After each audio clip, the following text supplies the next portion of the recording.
ketika kita bicara logistik makro, cakupannya sudah mencakup adalah negara atau mungkin daerah-daerah. Jadi cakupannya lebih besar dan sistemnya lebih kompleks. Sedangkan jika kita berbicara sistem logistik mikro, kita hanya berbicara tentang satu entitas saja, yaitu biasanya kita bicara tentang industri atau produsen atau sebuah usaha. Jadi satu saja. Di sini,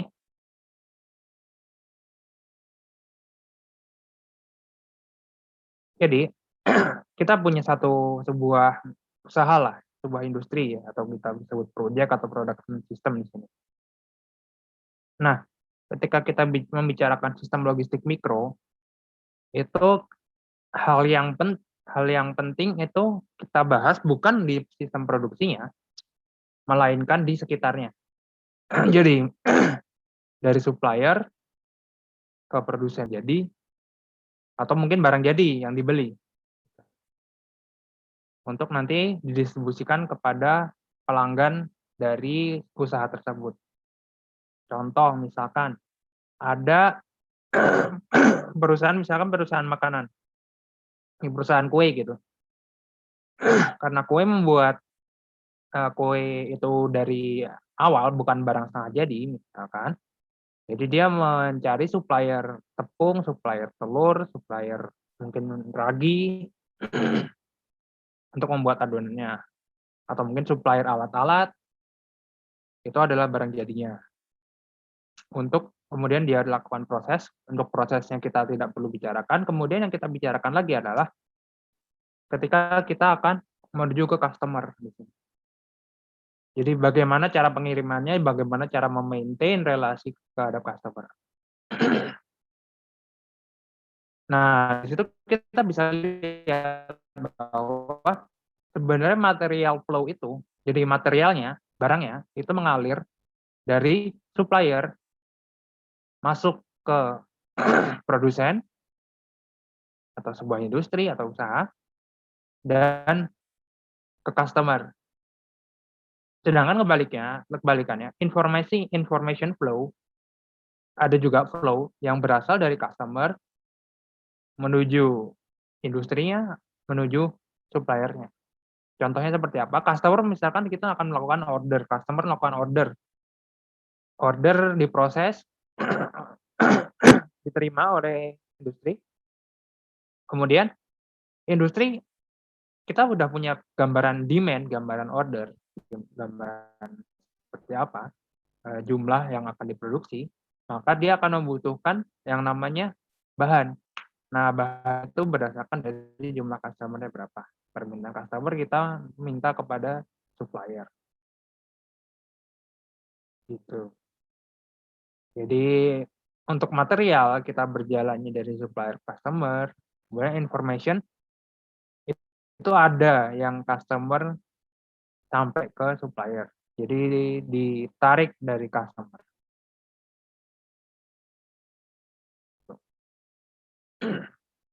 Nah, di sini kita akan membahas tahapan yang sebelah kiri, yaitu di bagian inbound logistiknya, itu adalah procurement, termasuk purchasing dan sourcing, itu procurement, pengadaan. Jadi pembelian dan termasuk mencari suppliernya, supplier selection, itu kita akan masukkan ke dalam procurement yang berhubungan dengan supplier. Jadi di sini kita belajar ini bertujuan untuk supaya praktikum ini tuh memberi gambaran bagaimana melakukan proses purchasing dan sourcing secara sederhana dulu karena kita masih di logistik dasar. Jadi secara sederhana dulu. Jadi kita mungkin sampai sini dulu. Ada pertanyaan terkait sistem logistik mikro. Ketika makro kita berbicara hal yang lain karena kita cakupannya negara. Ketika lebih luas lagi cakupannya supply chain, maka kita akan membahas sistem manajemennya antar elemen. Jadi kalau kita bicara logistik, mungkin kita lebih ke bicara tentang aliran materialnya saja. Dan materialnya aliran informasi. Oke. Kemudian kita masuk ke purchasing. Sebenarnya purchasing dan procurement itu ada hal yang sangat terkait. Purchasing, sourcing, procurement. Proses pembelian, jadi dia melakukan pembelian, pengadaan material, bisa persediaannya, ataupun jasa. Jadi pengadaan jasa juga ada. Misalkan kita ingin jasa yang seperti apa, ada penyuplai jasa. Contoh misalkan IBM untuk software, atau mungkin jasa yang lain, seperti mungkin service atau mungkin sistem akuntansi atau seperti apa, itu kan ada juga pembelian dan pengadaannya. Dan setiap perusahaan itu rata-rata menghabiskan 50% hingga 70% dari pendapatannya untuk melakukan pembelian. Jadi cukup besar ya. Mungkin ketika kita bicara material itu jelas ya, material itu bahan baku dari sebuah usaha, jadi yang saya bilang tadi material, atau mungkin alat-alat juga bisa dilakukan pengadaan pembelian. Lalu kita akan bicarakan tentang sejarahnya. Jadi apa yang sedang ada saat ini, sistem purchasing yang ada saat ini tuh, yang saat ini sudah begitu terintegrasi dengan strategi perusahaan, itu sebenarnya dahulu tidak seperti itu. Jadi di purchasing dibagi menjadi 3 fase lah bisa. Jadi fase ketika zaman dulu purchasing sekedar beli aja, beli, tapi tidak ada perencanaan. Kemudian tactical mulai ada perencanaan, dan strategik mulai terintegrasi dengan nilai-nilai perusahaan. Gitu. Secara garis besar gambarannya seperti ini. Jadi ketika di tahun 1950, 1980, diingat di zaman itu ketika apa yang kadang kita dalam keterbatasan itu kita melahirkan sebuah inovasi. Nah, ketika tahun 1950 sampai 1980 itu sumber daya di bumi, sumber daya alam, sumber daya apapun masih sangat melimpah, sehingga tidak perlu adanya perencanaan yang rinci untuk melakukan purchasing dan purchasing. Jadi hanya sifatnya administratif. Jadi ya beli aja gitu. Namun ketika di 1973 mulai terjadi krisis minyak nih. Jadi hubungannya mulai purchasing itu dimasukkan ke dalam operasional perusahaan, direncanakan. Jadi pembeliannya harus lebih terencana supaya cost-nya tidak besar atau lebih supaya mendapatkan harga lebih murah, mendapatkan banyak keuntungan. Lalu perbedaannya semakin apa dengan yang sekarang? Jadi ketika mulai di tahun 1990, jadi mulai adanya engineering terkait efisiensi dan efektivitas dari purchasing-nya. Di satu sisi, di sini, jadi purchasing dan sourcing itu menjadi penghubung utama antara internal pelanggan di suatu sisi. Jadi antara internal dan eksternal suatu usaha gitu. Jadi di internalnya uh, sebagai di pemasok kita lakukan strategi untuk internal perusahaan juga. Jadi untuk pelanggan seperti apa, perusahaan punya nilai seperti apa, di situ dimasukkan ke dalam strategi purchasing dan sourcing. Jadi perusahaan mengenali demand-nya seperti apa, kemudian perusahaan juga mengenali supplier-supplier yang ada seperti apa. Jadi mulai terintegrasi. Kemudian apakah itu sesuai dengan value yang ada di perusahaan? Misalkan perusahaan ingin memberikan, misalkan perusahaan clothing gitu. Perusahaan clothing ingin memberikan value, kita bicara value bisa macam-macam ya. Ada yang perusahaan value-nya di harga murah atau di kualitas premium. Kan tergantung dari pelanggannya seperti apa. Nah, dari situ, dari strategi perusahaan tersebut, dari value perusahaan, kita bisa menarik hal-hal tersebut menjadi dasar untuk kita melakukan pembelian, purchasing dan sourcing atau procurement itu. Misalkan, kita ingin membeli material dengan harga murah tapi mungkin kualitas sedang saja, berarti kita pilihan supplier-nya supplier yang murah. Jangan kalau kita mau buat misalkan baju yang premium, ya udah kita target supplier-nya adalah supplier premium material, gitu kurang lebih. Sampai sini mungkin?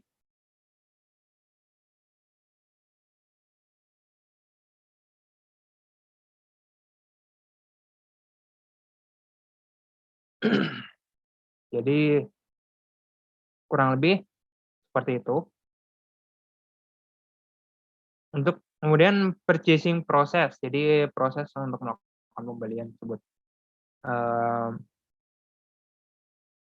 untuk melakukan pembelian secara garis besar terdapat 5 proses ya, tapi tidak harus seperti ini, cuman bisa dimodifikasi, tapi garis besarnya seperti ini.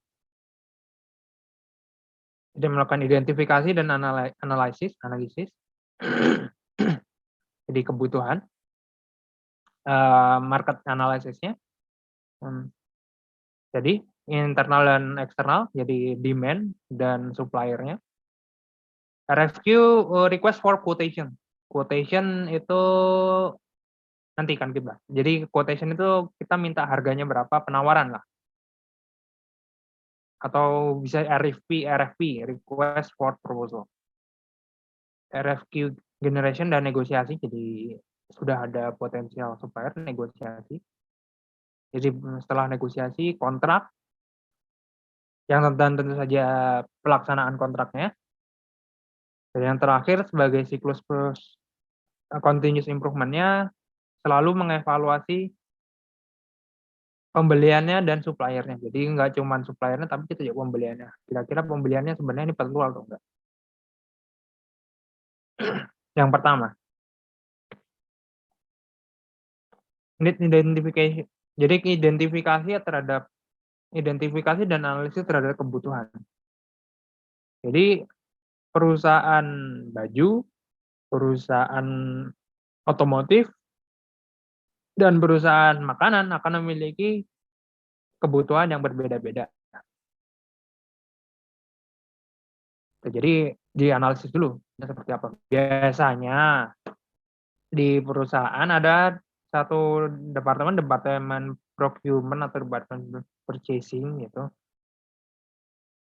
Itu berintegrasi dengan departemen-departemen lain, bekerja sama untuk jadi departemen-departemen lain itu memberikan identifikasi mereka butuh apa saja, kemudian setelah kebutuhan tiap departemen itu ada, mereka diberikan ke bagian purchasing. Itu dari purchasing melihat-lihat, jadi ini bisa, ini tidak, ini perlu direvisi seperti apa. Jadi nanti dikembalikan lagi ke pihak departemennya. Jadi yang dibeli itu berdasarkan kebutuhan, jadi tidak asal beli. Gitu. Kalau yang apa dalam diri kita sehari-hari, pembelian berdasarkan kebutuhan bukan keinginan. Jadi misalkan kita ke sebuah supermarket, ya kita sudah tahu misalkan keluarga kita butuh apa aja, misalkan apa yang kita butuh, kita list, kemudian dari supermarket itu kan biasanya misalkan kita mau beli susu ada beberapa merek, ada beberapa, nah itu kita asumsikan sebagai supplier. Kita beli di situ, kita jenisnya berapa, beberapa jenis tersebut. Jadi yang dibeli itu berdasarkan kebutuhan saja, bukan asal beli yang dipengen apa aja gitu. Nah, hal yang penting lagi adalah stakeholder yang terkait dengan kebutuhan pengadaan tersebut tuh semuanya diidentifikasi ketika di perusahaan. Jadi misalkan kita akan melakukan pembelian, eee, kalau tekstil mungkin wool, Atau mungkin di sebuah mebel mungkin kita akan membeli kaca, berarti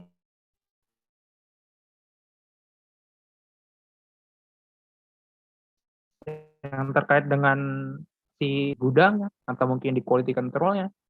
Jadi semuanya diidentifikasi.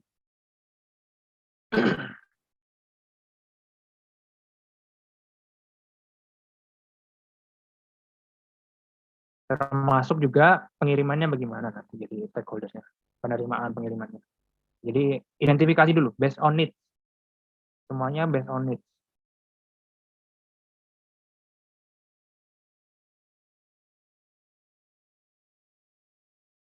Kemudian di sini market analysis and identification of potential suppliers. Nah, tadi kita bicara kita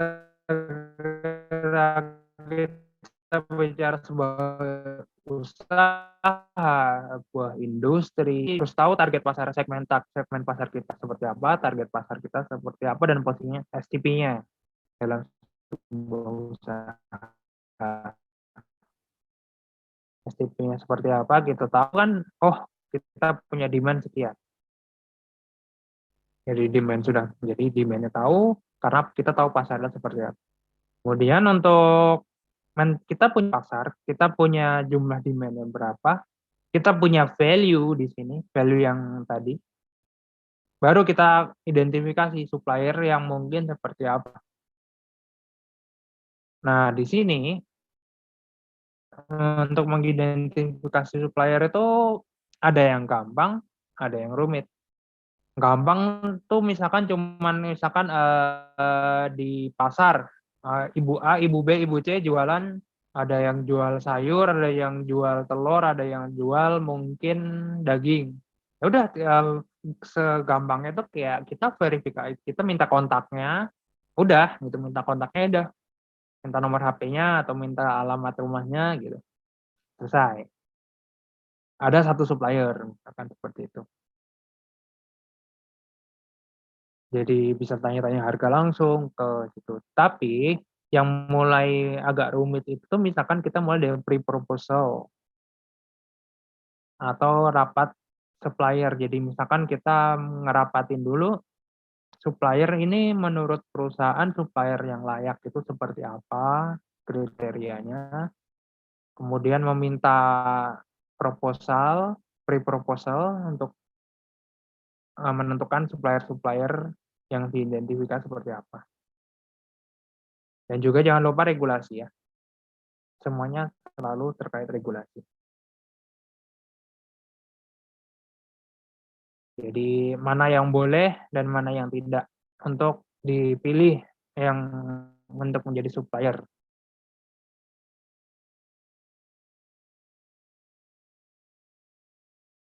Jadi setelah diidentifikasi kan kita dapat tuh beberapa supplier misalkan. Nah, dari kita dapat supplier, kita minta ke suppliernya quotation atau proposal. Jadi kita punya request of quotation, jadi kita juga punya request of proposal. Jadi tergantung perusahaan mengirimkan yang mana. Tadi setelah kita lakukan potensial supplier yang kita tahu, kita membuat RFQ, meminta RFQ, dan mengundang misalkan suppliernya untuk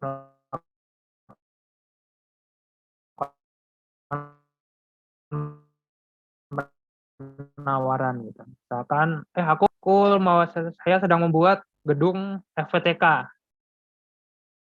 Saya kebutuhannya A, B, C, D, E, F, G.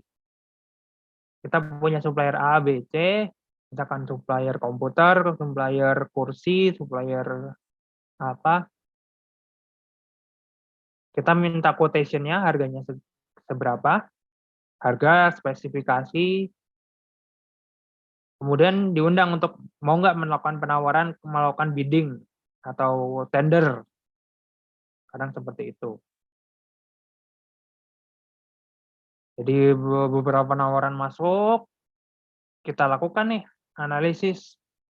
Jadi analisisnya supplier mana yang bakal dilakukan, yang dipilih untuk dibeli barangnya. Contoh, ini saya contoh ambil dari internet ya, karena mungkin beberapa kalau quotation harus minta. Misalkan contoh kalian mau minta asasnya dan ada harganya sama spesifikasi. Ini contoh yang saya ambil dari internet saja.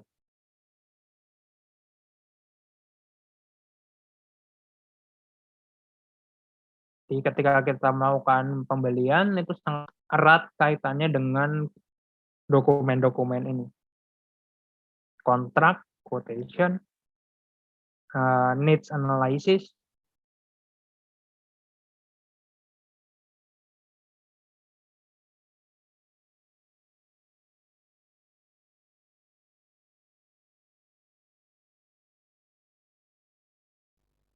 nah kemudian setelah ada nih perusahaan yang terpilih atau supplier terpilih, harus dibuat kontraknya. Jadi supaya kita punya acuan lah, acuan ketika kita melakukan sesuatu itu ada kontraknya. Dan jangan lupa penerapannya juga. Ya bagaimana kita bisa tahu hal ini benar atau salah ketika nggak ada kontraknya gitu kan. Semua itu penting. Kontrak itu hal yang sangat penting.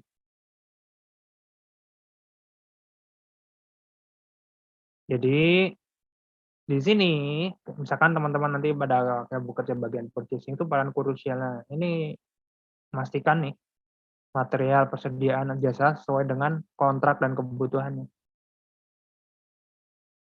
Jadi implementasinya di lapangan itu harus sesuai dengan kontrak. Ketika ada yang nggak sesuai ya itu harus dibicarakan terhadap suppliernya.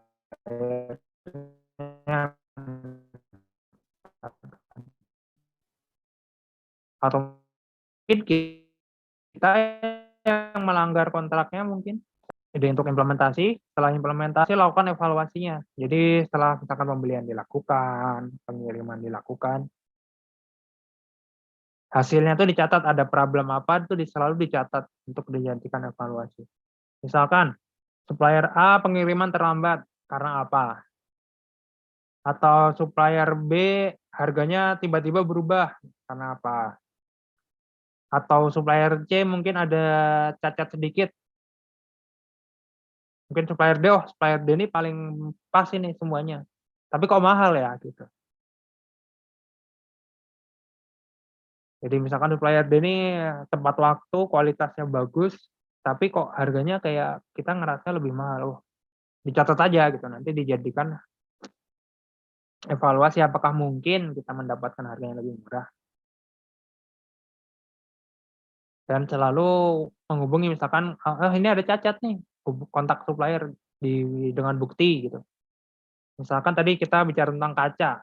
Misalkan kaca untuk mebel, mungkin untuk lemari kaca gitu kan, nggak bisa ya kita kaca ada yang tergores gitu kan, karena dia dilihat langsung jadi kan harus kualitasnya yang bagus ya. Misalkan setelah kita beli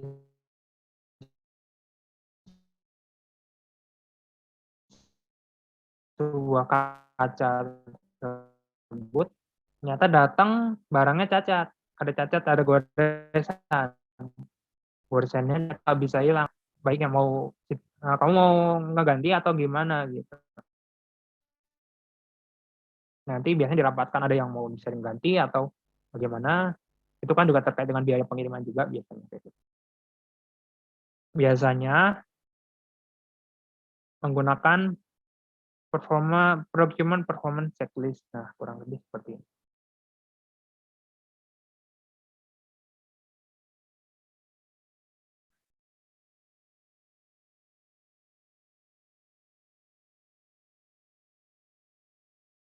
Jadi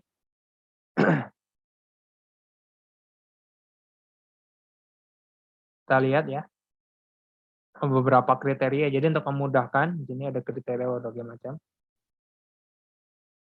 Kemudian ada yang sudah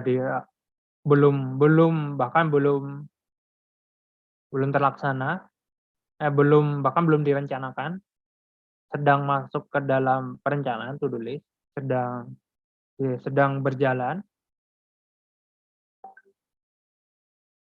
atau sudah mendapatkan hasilnya.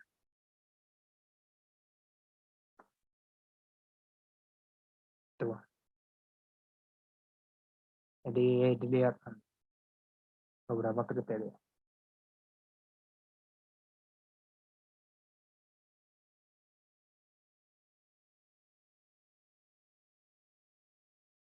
Kemudian di jumlah now underway-nya sama getting result-nya berapa yang sudah checklist.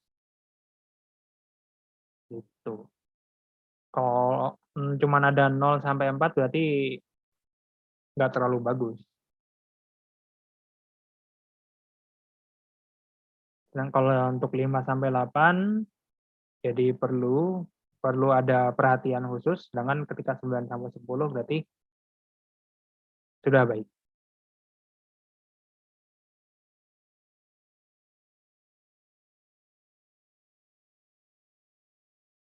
Oke, sampai sini ada pertanyaan dulu?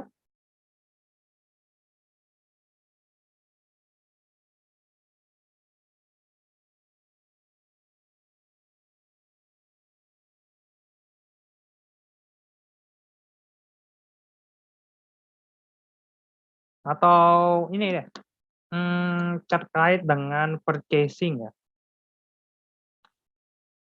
Contoh mungkin, saya minta ini deh, satu coba contoh purchasing di kehidupan sehari-hari. Silakan.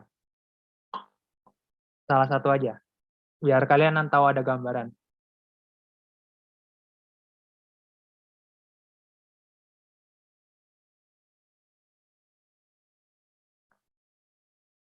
Siapa mau jadi sukarelawan?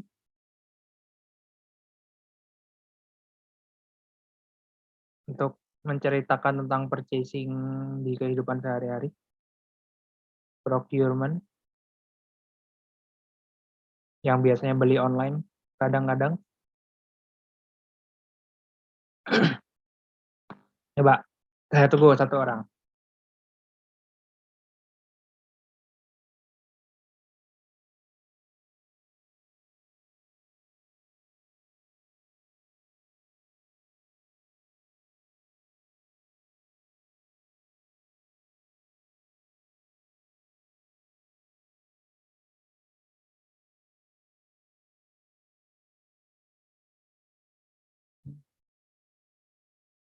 Atau nih ya, coba saya random ya.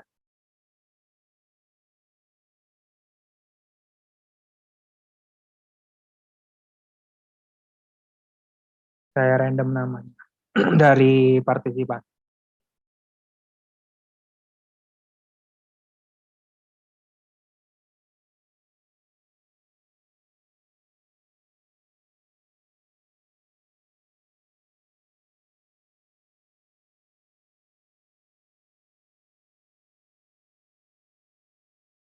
Ini dapat Naisya hadir? Hadir, Pak. Oke, Naisya. Ini secara random tadi dipilih.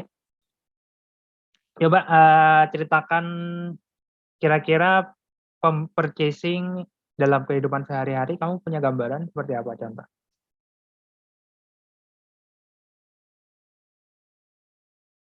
Mana suppliernya, apa yang dibeli, sama proses kalau kamu mau beli itu gimana gitu.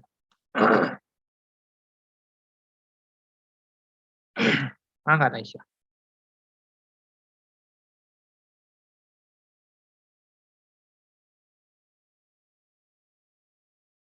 Aisyah. Iya, Pak. Oh ya, oke.